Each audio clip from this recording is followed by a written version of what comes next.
ओम गुरुर्ब्रह्मा गुरुर्विष्णु गुरुर्देवो महेश्वरः गुरुर्साक्षात् परब्रह्म तस्मै श्री गुरवे नमः। तस्मै श्री गुरवे नमः। अखण्डमण्डलाकारं व्याप्तं येन चराचरं तत्पदं दर्शितं येन तस्मै श्री गुरवे नमः। तस्मै श्री गुरवे नमः।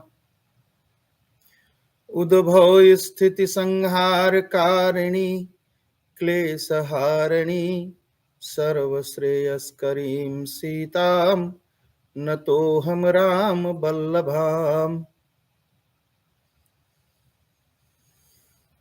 प्रणवौ पवन कुमार खलबन पावक ज्ञान घन जासु हृदय आगार बसहि राम सर चाप धर। बोलिए गुरुदेव महाराज की जय। सियावर रामचंद्र भगवान की जय। पवन सुत हनुमान की जय। मंगल। आज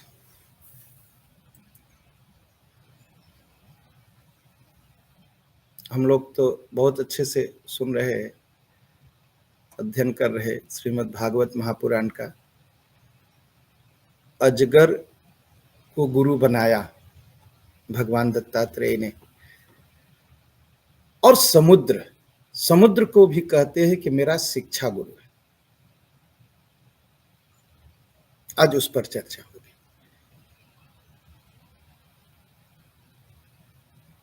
ये जो दो ग्रंथ है ना, प्रथम तो श्री रामचरितमानस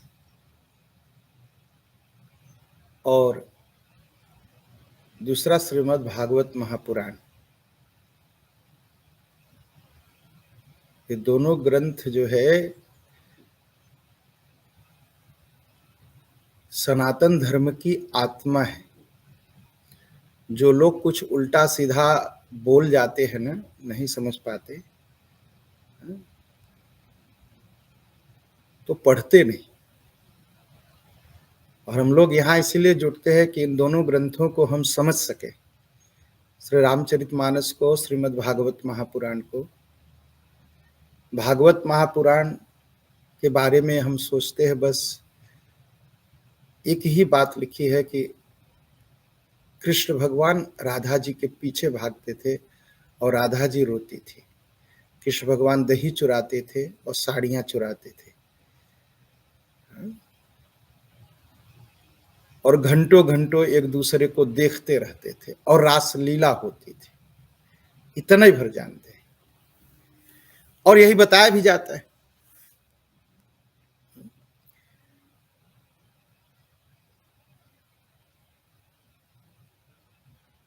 भगवान श्री कृष्ण और राधा जी को आजकल के वो राहु केतु की तरह नहीं, जो लड़का लड़की घूमते हैं, सड़क पर हाथ पकड़ के चलना और गंदी हरकतें करना, ऐसा कुछ नहीं था।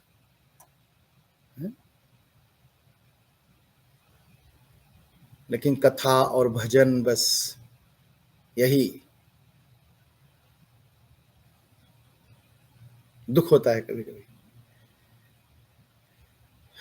इसलिए श्रीमद् भागवत को पूरी तरह से समझना है। हम अपने धर्म को, सनातन धर्म को गिराए नहीं। अगर कोई गिराता है तो उससे पूछे कि आपने पूरा पढ़ा है। बिना पढ़े लोग बोल देते हैं। एक आए थे किसी दिन,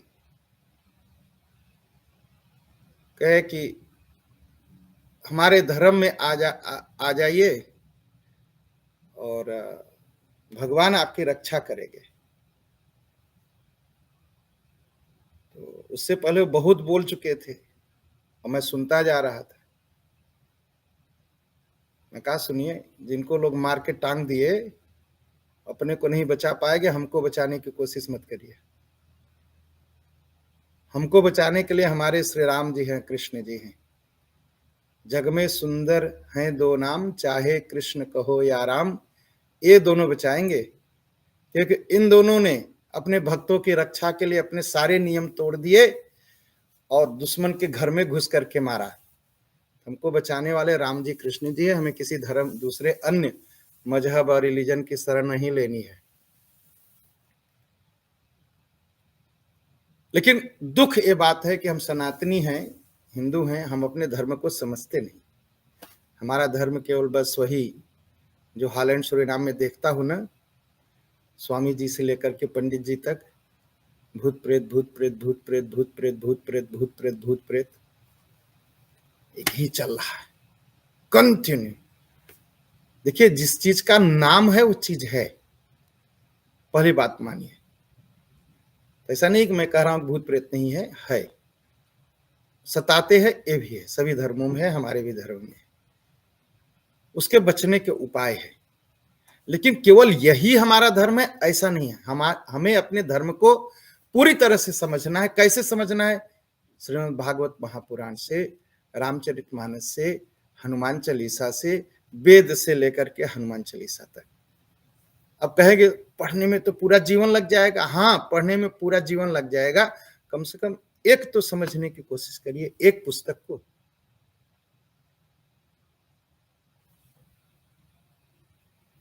एक पुस्तक को समझने की अगर कोशिश किए तो जीवन सुधर जाएगा। तो यही प्रयास हम सब यहां कर रहे हैं कि श्रीमद् भागवत महापुराण को पढ़ रहे, क्या लिखा है। तो आज जो भगवान दत्तात्रेय हैं, उनकी चर्चा जो है भगवान श्री कृष्ण कर रहे हैं। सोचिए, उनकी बात के द्वारा भगवान श्री कृष्ण उद्धव जी को समझा रहे हैं।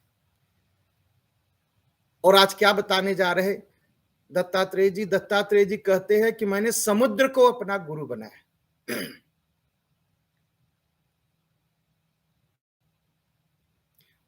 कहा कैसे? कहा देखिए, जो साधक हो ना, जो साधना करता हो, जो भगवान का भक्त हो, या जो भी मनुष्य है, उसको बहुत गंभीर होना चाहिए। ये नहीं कि बस जरा सा कुछ हुआ बस एकदम बबूला हो गए और झटकने पटकने लगे।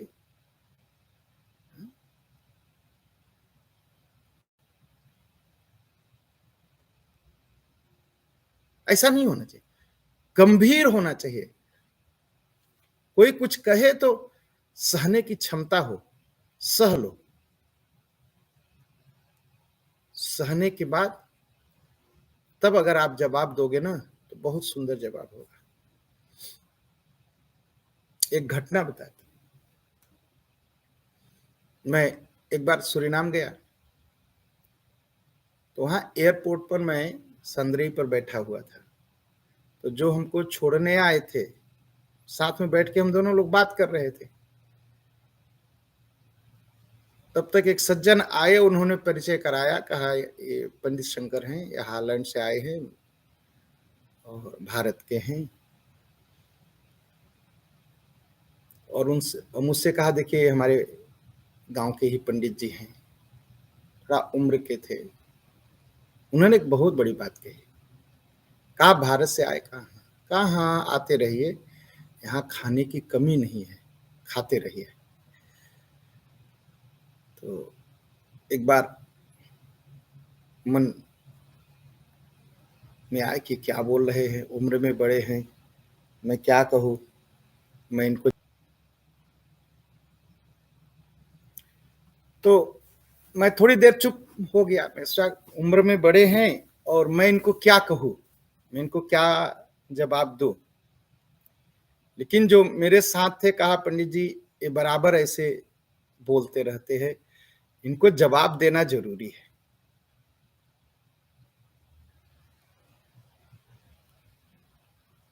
इशारा किया उन्होंने कि नहीं कुछ कहिए। कहा ठीक है, मैं बोल दूं, नहीं तो सबका ये अपमान करते फिरेंगे। आए। अच्छा अच्छा अच्छा, बहुत बढ़िया। क्या करे, आना पड़ता है सूरीनाम, और क्या करूं, बार बार आना पड़ता है। कहाँ आते रहिए, यहाँ खाने की कमी नहीं है। हम कहा खाने की बात नहीं है, थोड़ा आपको बचाने आता हूं। कहे क्यों? हम कहा एक कहावत सुने हैं? कहे सुनाइए। हम कहा दाने दाने पर लिखा है खाने वाले का नाम।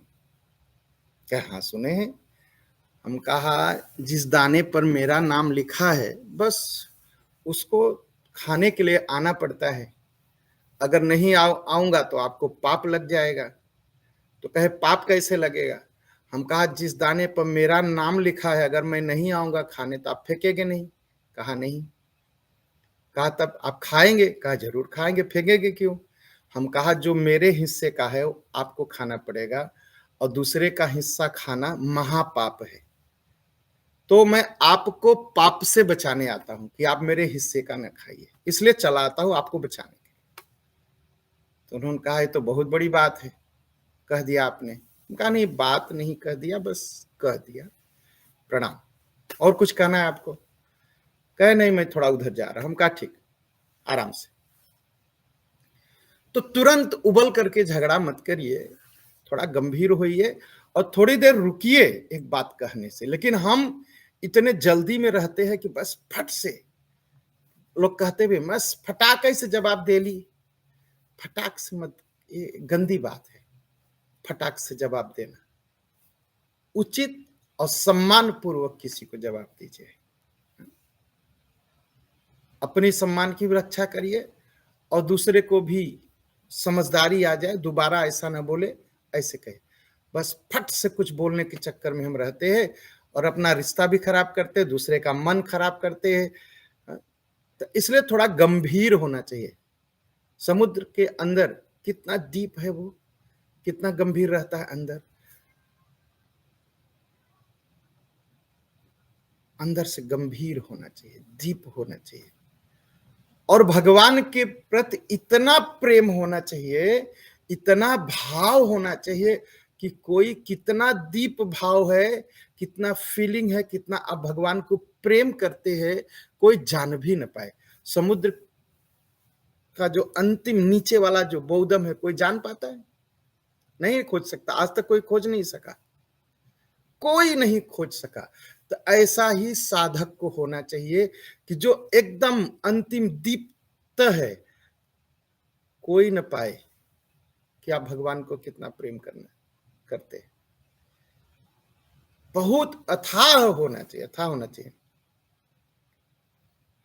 अपार और असीम होना चाहिए।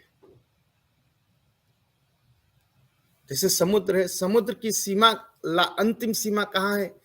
कोई देख पाया आज तक? कोई नहीं देख पाया।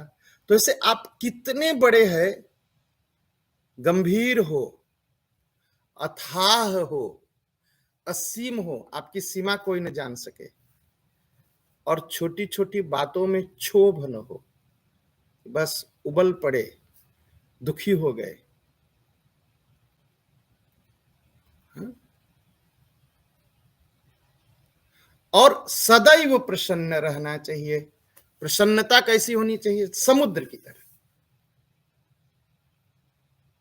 हाँ, समुद्र प्रसन्न रहता है, एकदम प्रसन्न रहता है। जब बरसात का समय होता है, नदियां सारा जल लेकर के समुद्र में डाल देती, और जब सारा जल समुद्र में आता है तो क्या समुद्र उस समय प्रसन्न तो रहता ही है। लेकिन एक समय ऐसा भी आता है, कैसा समय आता है कि सूखा पड़ जाता है, नदियों में पानी नहीं रहता और नदियां पानी ला करके समुद्र को दे नहीं पाती हैं, तब भी समुद्र प्रसन्न रहता है। तो जीवन में सुख संपत्ति धन मिले तो प्रसन्न रहिए, और न मिले, कभी कमी हो जाए तो भी प्रसन्न रहिए, एकदम समुद्र की तरह सदैव प्रसन्न रहो। जीवन में थोड़ा दुख भी आ जाए तो घबराओ मत, प्रसन्न रहो। चलो, भगवत इच्छा, भगवत इच्छा, भगवान की इच्छा मान करके सदैव प्रसन्न रहना चाहिए। कुछ घट जाए तो उदास मत होइए कि जीवन में। लेकिन हम क्या करते, जरा सा घट गया ना, बस उसी को लेके परेशान रहते हैं, परेशान रहते हैं। जो बढ़ गया उसकी चर्चा नहीं करते, उसकी बात भी नहीं करते। जो घट गया बस, हमारी जीभ वहीं बार बार जाती है जिस दांत में पीड़ा होती। जो दांत स्वस्थ है उसकी तो हम चर्चा भी नहीं करते। तो बस ऐसा नहीं, समुद्र की तरह रहे। कहा यह बात समुद्र की तरह गंभीर रहना चाहिए, असीम रहना चाहिए, क्षुभित नहीं होना चाहिए, सदैव प्रसन्न रहना चाहिए। यह बात मैंने समुद्र से सीखी। सबको सीखना चाहिए समुद्र से।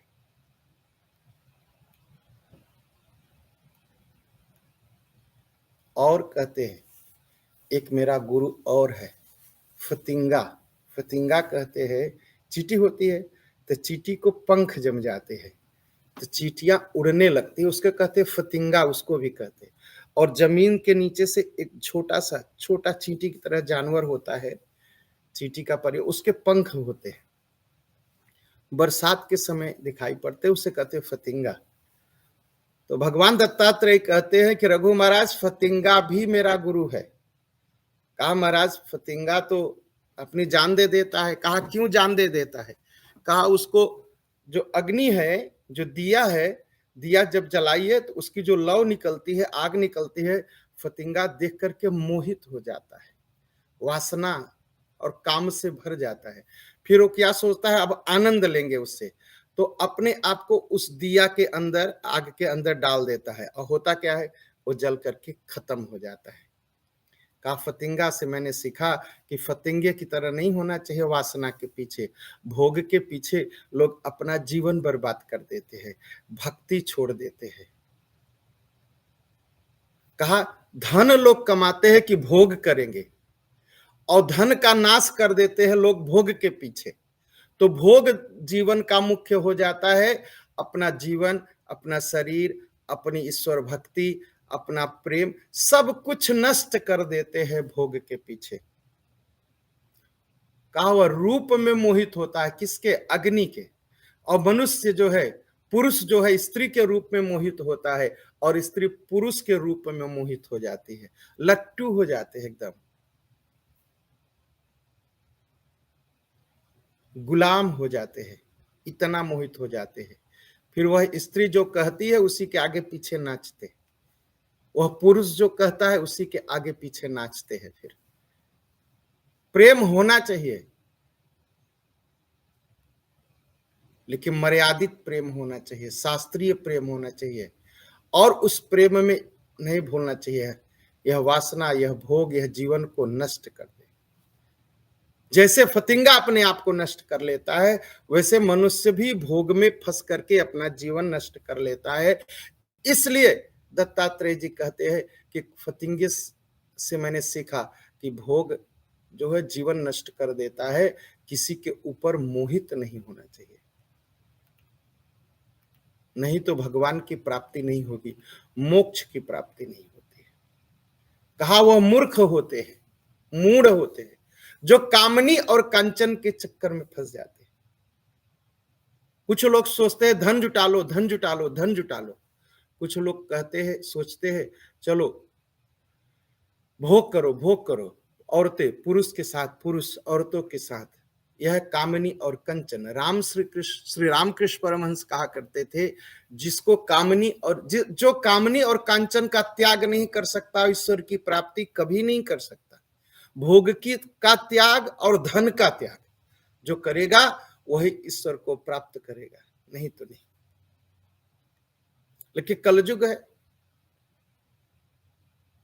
या तो लोग कामनी के पीछे कांचन छोड़ देते हैं, या कांचन के पीछे कामनी को छोड़ देते हैं। धन के पीछे लोग अपनी पति और पत्नी को छोड़ देते हैं।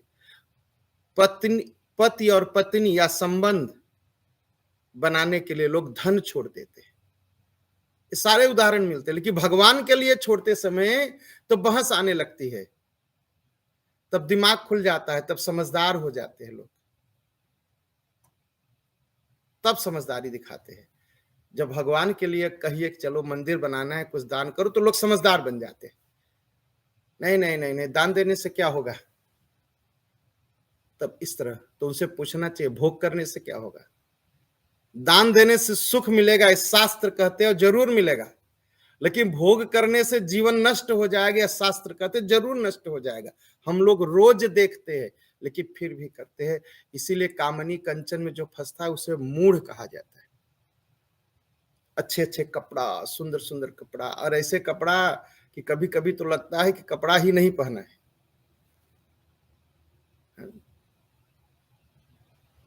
वस्त्र होता है शरीर की रक्षा के लिए, शरीर ढकने के लिए, शरीर दिखाने के लिए नहीं। अब किसी से बात हो रही तो तुरंत कह दिए कि इंडिया में तो लोग पहनते हैं, बॉलीवुड में वो ड्रामा करते हैं, ड्रामा में पहनते हैं, और उनका ड्रामा देख करके अपनी जिंदगी का ड्रामा मत बनाइए, नहीं जीवन नष्ट हो जाएगा। ड्रामा देख करके अगर आप अपनी जिंदगी का ड्रामा बना रहे तो आपकी जिंदगी ड्रामा बनने ही वाली है। तो ड्रामा देख करके मत जियो, शास्त्र देख करके जीना चाहिए। तो कामनी और कंचन में जो फंसा है उसका नाश निश्चित है, निश्चित है। इसलिए जैसे फतिंगा अग्नि में जाकर के अपने आप को नष्ट कर लेता है, वैसे मनुष्य भोग और विलास में, कामनी और कंचन में फंस करके अपने जीवन को नष्ट कर लेता है। इसलिए साधक को चाहिए कि कामनी और कंचन में न फंसे। कामनी और कंचन में एकदम न फंसे, दूर रहे और बचे कामनी और कंचन से, नहीं तो जीवन नष्ट होगा। और धन कैसा है? धन की जो लालसा बढ़ जाती है ना, तो क्या करता है व्यक्ति, धन होते हुए भी कम भोजन करता है, कंजूसी से जीता है। अगर खर्च खर्च करने की प्रवृत्ति तो दुख उठाता है। अगर खर्च करने की प्रवृत्ति बढ़ जाती है तो दारू पी करके एक्सीडेंट करता है, तो भी जीवन नष्ट होता है। अच्छा दारू नहीं पीता, चलो अच्छा अच्छा खाता है, अच्छा अच्छा खाता है तो क्या खाता है, स्वादिष्ट खाता है, और जो स्वाद के पीछे खाने जाता है तो समझिए बीमारी तो होनी होनी है, तो भी जीवन नष्ट है। तो कामनी और कंचन से कुछ भला नहीं होगा, जीवन बर्बाद होगा। इनसे बचना है, तो बचने के लिए क्या करना है, ईश्वर की भक्ति करनी है। और वो कहाँ से आएगी, गुरु सेवा से आएगी, रामचरितमानस के पाठ करने से आएगी, श्रीमद् भागवत की कथा सुनने से आएगी, भगवान की कथा सुनने से आएगी। नाम रूप लीला धाम अगर इसका सहारा लेंगे तो आएगी। और अगर सोचते हैं धन रूप या पैसा, एक राजा था यहूदियों का, यहूदा लोगों का एक राजा था, मैं नहीं जानता आप लोग क्या कहते हैं, हम लोग सोलोमन कहते थे। वो उस समय संसार का सबसे धनी राजा था।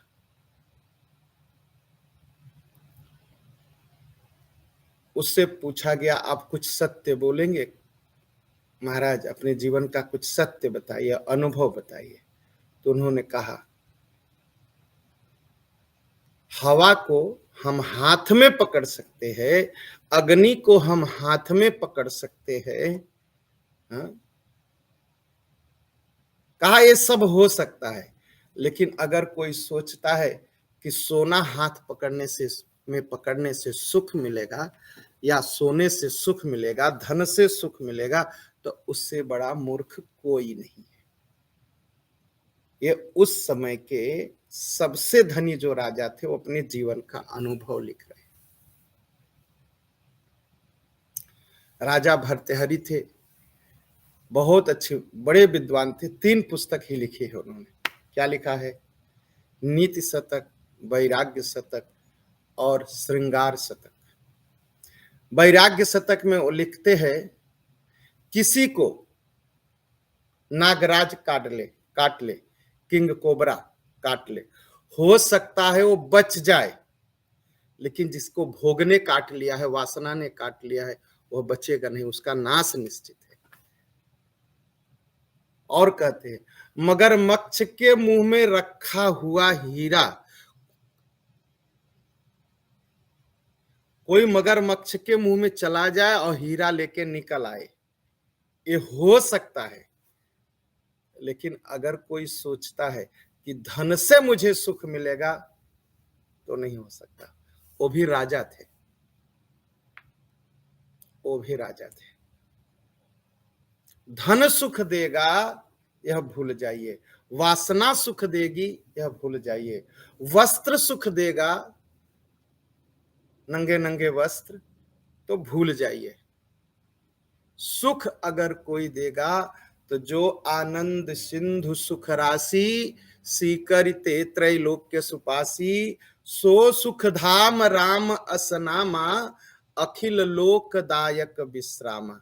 अगर कोई सुख देगा तो भगवान श्री राम ही दे सकते हैं, भगवान ही दे सकते हैं, और कोई इस संसार में सुख नहीं देगा, सुख नहीं देगा। तो इसलिए कहते हैं फतिंगा मत बनो, नहीं नष्ट हो जाओगे। फतिंगे की तरह मोहित न हो, नहीं तो नष्ट हो जाओगे। यह बात मैंने फतिंगा से सीखा।